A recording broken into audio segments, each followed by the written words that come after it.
When life throws you a curveball, how are you going to handle adversity? Welcome to the Fearless Mindset Podcast, where you're about to go on a journey as I interview security, business, and entertainment leaders on what it takes to stay fearless. I'm your host, Mark Ledlow, and enjoy today's episode. 6 months, I think, is definitely something that it's a period of time that we can see. I think this, we will know where it goes. I think we might be that it's already will be after us, like behind us. I don't know what will happen until on those 6 months, but I think 6 months already. I think we will be smarter in 2-3 months. We will see what's happening. I know the media is propagating this to be like a year-long war. I mean, it's like they're pushing this to be like a year-long war. I'm like, no, they don't want that. Nobody wants that.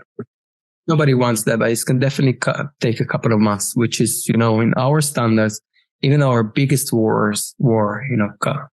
So we have 6 days war, 7. That's right. Yep. Couple of days. That's what happens, and we're already almost 4 weeks in the conflict. Well, the old saying is, and when you're dealing with bullies in the world and in the playground, the only thing the bully responds to is a punch back in the nose, and then they go, "Oh, ouch, that hurts." And same thing with the bullies of Hamas and Hezbollah. If you smack them really hard and they knock that off, the only thing they really respond to is pain. Yeah, we have a new term here that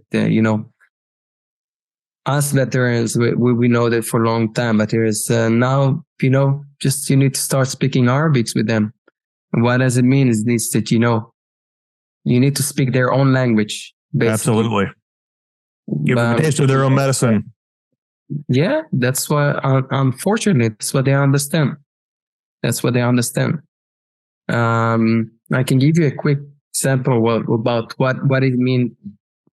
Speaking their own language. We had, I think, 2 Druze, which is Arabs, it's Druze that were kidnapped into the West Bank. It's happened a couple of months ago. They went into the West Bank to fix their vehicle, and we had a road accidents, and they were kidnapped into the West Bank. And then their community, they know what to do. They know how to handle with Arabs because they are also Arabs. And they said, if you're not going to bring them back, we're going to come to the city, leave military aside. We're going to come and we're going to deal with you. And surprisingly, they let them go after a couple of days. And if it was Israelis or Jewish Israelis or something in the government handling, it could take much longer than that. It's just that you need to speak their own languages because that's what they understand, unfortunately. And it is unfortunate, but that's the situation in the Middle East. What is the likelihood of the hostages, from what your intel are telling you? I think there was 200 hostages that are still being held right now, and the media is saying, well, they're supposed to be released yesterday and maybe tomorrow. They're just the terrorists are using that as leverage to buy time. Is all they're doing. Yeah, I don't know. I'm still waiting for the details on the hostage that was released yesterday. But I think it's something that, this will just, we will continue with our military operation and we will release more and more. Doesn't work like that. Right. They know where to hide them. They know what to do. If you get too close, they will just, kill them. So true. I think there are 2 ways. One is, negotiation, which I think, it's to be very, very difficult because, they will ask for things that are unreasonable. On the last negotiation was 1,000 prisoners for 1 hostage that we had, Gilad Shalit. And obviously a lot of those guys were the ones that entered Israel on October 7th and slaughtered people. So I don't see how we're going to release all the prisoners in Israel and just send them back to Gaza or to the West Bank. And the second thing is just, is for me, I'm not very, it's just, you see them as, basically it's, very, very low chance of them coming back, unfortunately. Especially going into the military, full scale war. It will be very difficult. Unfortunately, those are my brothers and sisters. But, that's the reality. Let's see how it develops. I hope, we'll have a miracle and we can bring them home and still, eliminate the Hamas or at least damage them. So. If you could give a message to the American people, and I know right now we're dealing with the universities having just an uproar in the universities. They just don't know what they don't know. And we're having this issue across all universities in the United States now. And there's a misconception, a belief system that they hold dear to their heart of inaccurate truths. What is your message to the United States people in the western part of the country in supporting you guys? What is your message? What does Israelis wish Americans knew about what's going on? I think it's not only to Americans, but it's for everyone. It starts here, but it will come to everyone. It will come to everyone. If you allow that, if you tolerate those things, it will come to everyone.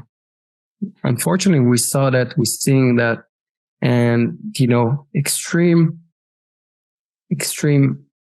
movements of terror organization needs to be eliminated because it will come, they will not be satisfied from, it's not a local war, something that is much bigger than, and that's why, it's important for everyone to understand that. And obviously we need the state support and I think, try to look at the bigger picture. Yeah, war is an unpleasant situation. And of course, we I think more than, to be honest, I'm in the military I'm doing reserves and I'm been on service for, over 20 years now. And I think our military has a very high moral and standards for keeping innocents unharmed, even in a way that sometimes we pay for that when our soldiers get hit, or our civilians getting, so not everything that you see in news is, it's one side. A lot of that it's fake news, obviously. Sure. You can see if you follow the right, groups, the right, channels and information, you will see, you can see we have people that are showing people that are in, lying dead. And then another day you see them, protesting or crying. And have a lot of actors there in Gaza as well. I'm not saying that no civilians are getting, hurt. Of course it is. It's part of war. I think the blame is on Hamas, not on Israel, for that. But yeah, so, I think people need to look at the bigger picture, understand that we are fighting a war that it's not local. And you can see it, how the Houthis now are what do they have to do with Israel, right? Exactly. It's not a territory dispute. Or Iran. What did we do to Iran? Nothing. Nothing. It's something bigger than us, and something that needs to be dealt by the world. Not to tolerate those things anymore. I know. I've heard there's a battleship group in the Mediterranean. What's that? Go ahead. The Russia giving us advices about humanitarian advices. What? Are you crazy? Unbelievable. Now, I heard that there's a battleship group in the Mediterranean Sea. Are the U.S. forces there helping you guys out? I heard you guys are joint partnership on some stuff out there. So hopefully, where the U.S. is supporting you guys on the ground, doing different things. Obviously, of course, and I think the support. I'm not, I don't know exactly until now what they're doing, but definitely, that we have here. U.S. troops. It's something that it shows the state support of Israel. Wow. Yeah, there's a lot going on out there right now. I mean, the news cycles have changed out here. We get most of our stuff from social media, unfortunately. But I wanted to have you on just to give a true factual story of what's going on the ground. The information we get is just so twisted and screwed and everything else. It's okay. And I know the audience was wanting to hear, what's happening on Israel and And I know you're now your full-time duty now in the military, and you have your business too, right? You have to run your business. I need to run a business. It just means that I'm gonna sleep less. Not that we're, but we still need to take care of our clients. Luckily I have other guys in the team. They're abroad or they are not. So normally we have country or area managers, let's say in Latin America, and like I said, the office in Dubai and Africa. So those guys are not actively serving currently, although many of them are Israelis. So we just recruited everyone to the effort of keeping the company running so we can support our clients when they're in need. And that's like if not now, so when they're coming for meetings in Tel Aviv, a sunny day in Tel Aviv. I think now it's the money time that we need to support our clients and show them that we're here for them. And I think, we have a war or a conflict happening between 1 to 2 years, let's say around almost 2 years. Right. And I think what I'm happy that we did, we just, after each conflict, we just thought about the next one and what will we do when that starts in order to keep the company running and keep supporting our clients. And we had a lot of conclusion and things that we did that worked very, very, very well in this war since October 7th. And so I'm happy when we managed, we had a plan, we executed, and it worked. But then again, as much as you can. Yeah. Gladly, we had enough guys to support it, but it was crazy days. Before I joined, a couple of days after, I was called to my unit a couple of days after October 7th, and it was crazy. The 2 hours of work every day, extracting people from to Egypt or Jordan or to the airport. It's crazy. But now, like I said, the guys are outside. Most of the media teams are inside. Now we're managing to balance. Yeah. Now, are you volunteer out there in your position in the military with IDF? Do they pay you for your time, or are you guys all volunteer at this point? No, we get paid for that. But we're not, we're not here for the pay. We may, you probably earn more money in the private. It's not here for money. And I personally, I was already, I think like 2 years ago, they asked me if I want to, finish my reserve duty, and I could get, to be released from the reserves. But I want to stay. That's a place I can't imagine of being home. Right. When something like that happening, then you see people coming, literally coming to their unit, to the gates and asking to get, to get recruited. Wow. People that were not summoned. Yeah. You could see it all the times. I get calls all the times. People asking me, people that served with me, many years ago.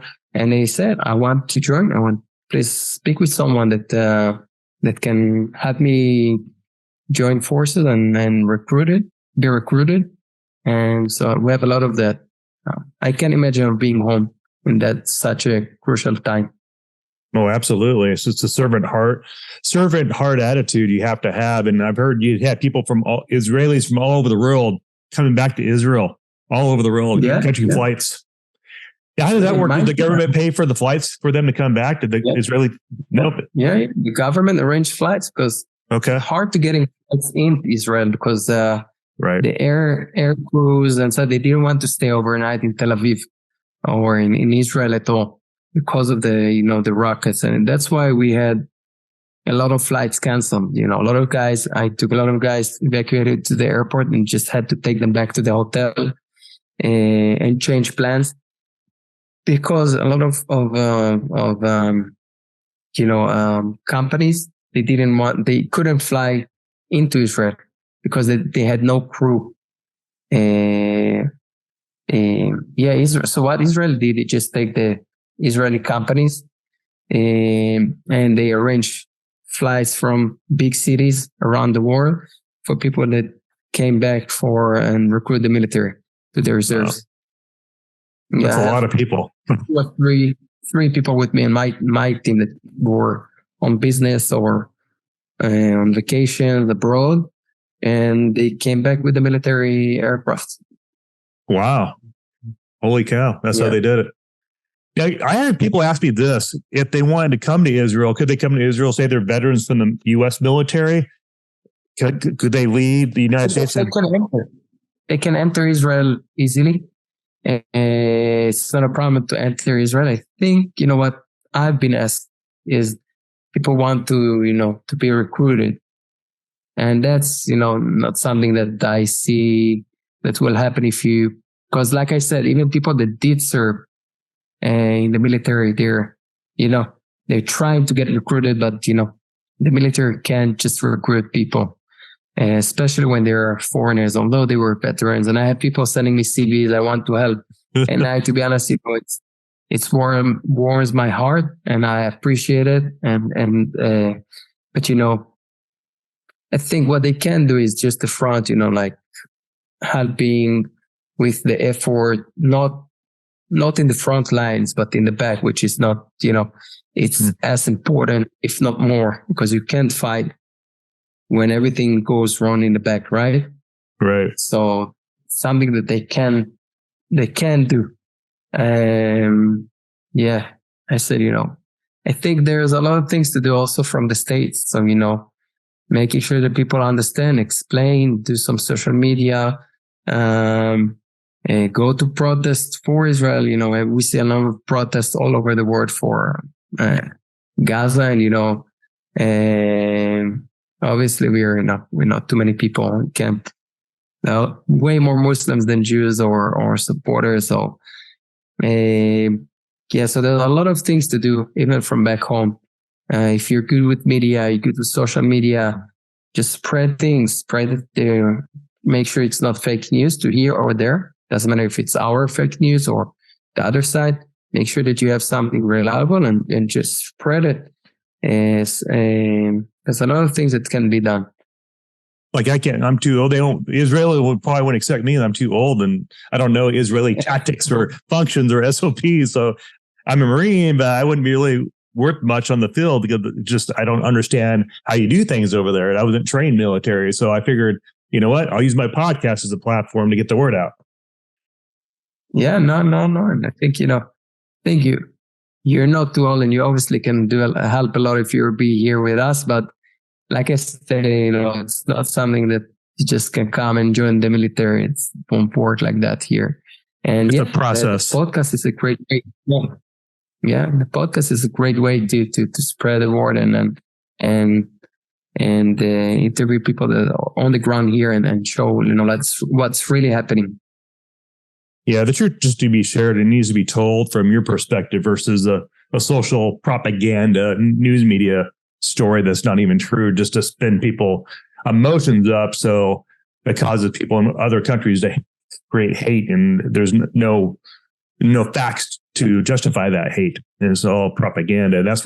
Unfortunately, that's the media cycles we have. And I'm sure Russia's pushing that propaganda. Iran pushing that propaganda, and, because everybody benefits in, war, unfortunately. And then I've heard a theory out there that's floating around that the industrial complex was trying to push this to happen. I heard that recently from a source. And I'm like, I don't know if I believe that. But it's hard to say. Those people that are 40,000 feet up there making decisions. Yeah. It comes down to Israel wants to be free. You want to live in peace. And you have people that don't like it. America, we have people that don't like us. And, 9/11 went down and we were sending troops to Iraq and Afghanistan. Were those the folks that did it? We don't know, but we had to do something because we just got attacked on 9/11 on our soil. And naturally, Israel, you got attacked and you have to defend yourself. Yeah, absolutely. I think that's what I said. That's a war. It's not a local war. It's something that is bigger than Middle East and bigger than Israel. How's the food supply? Did the U.S. helping with the food supply, supporting you guys? Are you guys self-sufficient in Israel? How does that work for you? You guys eat MREs? Self-sufficient. I think even during COVID, we had, when people were panicked that there will be no food, we had a lot of Israel was well prepared for that. We didn't have almost nothing lacking in stores. And even now, we have, I think, I feel like, like the movies on Vietnam, when I see people doing barbecue all the time, like the military. And that's what we're having now, which is crazy. We didn't have it in the past. I think we're good. And I think, like I said, the people back home, they're sending donations. They come if they have like a food store or food chain, they come and they do like, shawarma stand or burgers and they come to base and then, they donate some food and but even without that, the military is well prepared. So what's the favorite food of choice when you were in the field as in the military? Is it hot dogs and hamburgers or fries or In-N-Out Burger? What's the food of choice out there? I think whatever you can grab, right? Eat when you can, sleep when you can. Yeah, I remember MREs were the thing. They've really upgraded those MREs since I was in the Marine Corps. Do you guys have those too? Meals ready to eat boxes? Definitely. Yeah. We have it. Although, Israelis, if you think even unless you're really crossing the lines, what we call the blue lines, like the borders to another country, then you really need those. When you're here operating either in the West Bank or even in Gaza or around Gaza, it's very easy to get food supplies, and then everything is very small, much smaller than what you think. It's this very small country, and normally, you go and you can get food supplies, or you going on a mission and you go back when the mission is done. So you go back home, get back to your base. Yeah. So, but we still, we do have those. Okay. Not too isolated out there. Anything you want to add, Daniel? Any advice, perspective on this whole thing you guys are involved with? Any words of wisdom or just encouraging words to anybody listening to the podcast? I think, again, I'll speak, for business clients and just be prepared in advance, make your SOPs. It's not going to a full scale war. It's just, another risk that you have in Israel. It's not something that is, like the end of the day. It's something that happens every 2 years. Be prepared in advance. Get yourself QRTs or support on a regular basis. And then when something like that happens, you already have resources in place, or at least commitment from vendors, and you don't need to start looking for resources when the conflict is happening already. That's for the corporates, because that's like something that I really felt that people are struggling with, clients, and I think, just be prepared in advance, like you're doing. Prepare for other things. That's something that you need to be prepared for in Israel. I had clients coming and they say, "No, why do I need security here? Everything feels very, very safe." And I said, "That's true. That is true. Israel is safe. It's very safe, to be honest. But things can escalate very, very fast here, and that's why your CSO is giving you some extra support when you're coming to visit here." And I think, I'll say again, thank you, Mark, and thanks the US. And we appreciate all the support and all my friends on LinkedIn and colleagues and all the Americans, people that don't even know, just approaching and sending their support and asking if they can help with anything. So I truly appreciate it. I think I can speak for everyone here. We do appreciate your support, and I thank you very much. Hey, Daniel, it's an honor to just have you on during these difficult times of being part of history of this podcast. Who would have guessed? But unfortunately, under tough situation you guys are involved in, but I'm sure this will pass in due time, and you'll have peace once again. We pray for the peace of Israel and the Israelis out there, that you guys live harmony again once again. So yeah, thank you very much. Honor to have you on. And for those who are... Pray for all the kidnapped people in Gaza to come, our brothers and sisters to be safely back home. Exactly. And those listening to the podcast, this is Daniel. Is it Well? Is that how you pronounce your last name? Well? Weil. Well, it's also Weil. Weil. Okay. And you can find him on LinkedIn, and you can find this show on YouTube. And please subscribe to our YouTube channel and then all the podcast platforms. Please give us a 5-star rating on the podcast platform. And our team will be uploading this here in probably a couple of weeks, I think. And it's great to have Daniel on to just share the realities and the truth of what's happening in Israel as they go into the Gaza Strip and handle what they have to handle as a country and defend themselves. So thanks for tuning in, folks. And we'll catch you on the next episode of the Fearless Mindset Podcast. See you soon.